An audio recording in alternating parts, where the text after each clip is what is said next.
Ooh, this one might be a short one, but we're looking at Mark 1:35 through 39. This Bible in front of me says Jesus prays in a solitary place. That's the heading it gives. So let's jump into it. Jesus has become a well-known person. He's been preaching, he's been in the synagogues, he's been known to have authority. Part of the reason he is so well known is that he's been casting out demons. He's been healing people of their diseases. And in our society, we would think if somebody is building a reputation like this, that they need to market it, that they need to become famous because of that and take advantage of this attention that they have right now. We're entering into this digital age, or we've been in this digital age. We're noticing that attention is really the marketable aspect. If you can grab people's attention, you can grab their money. And if you can grab their money, you then get status from that. So in this case, Jesus has people's attention of this ancient world, which kind of hard to do, to be well known in many different regions. But that's what's happening, is Jesus has become known. Instead of what we would expect of him to gain more attention, to gain more popularity, Jesus is instead seen slipping away. He goes to a solitary place, as verse 35 says. He goes to a solitary or a lonely place, and he begins to pray. I think in our society, we don't necessarily value that as much. But it is a great example for us, for leaders, for people in ministry or in any kind of leadership role, really. You need to take that time away, a time to a lonely place. And if you're in Christian ministry, especially if you are a Christian, that lonely time should be a place to pray. A lot of times leadership things will say, that you are the ceiling of your organization, that you are the one. Nobody can get past the ceiling. If you're the leader and you're here, nobody is going to be able to break your ceiling. So you need to continue raising your own ceiling. And that's really what Jesus is doing here. He's connecting to God. He's connecting to the Father.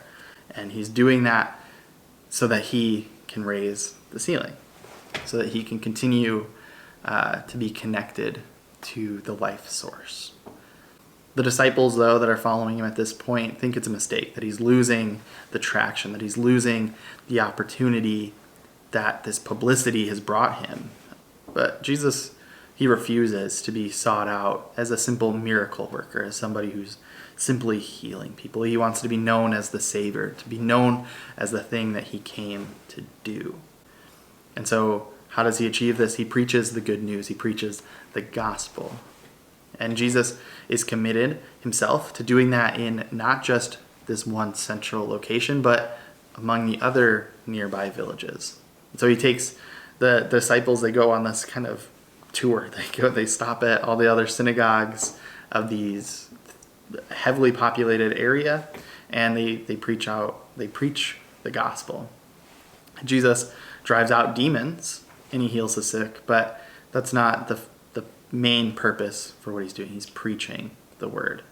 It is important to know that, though, the demon possession, driving out the demons, is something that does affect the soul, whereas if you're just sick from something, you can live for a while. But Jesus is driving out these demons because it affects the eternal soul. So Jesus' main point is that he needs to do what his mission was. And the only way he can know what his mission was and to be sure of that is to go away to a quiet, lonely place to pray.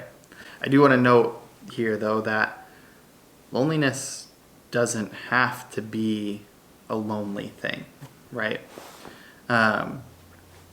Just because it says it's a lonely place, it's a quiet place. It's a place where you are with God. Sometimes, though, that lonely place does feel like you're the only one there, that you're the only one seeking that place. But here we see that Jesus really is knowing who he is, what his identity is, and is acting on it. It should give us a glimpse into what true leadership is.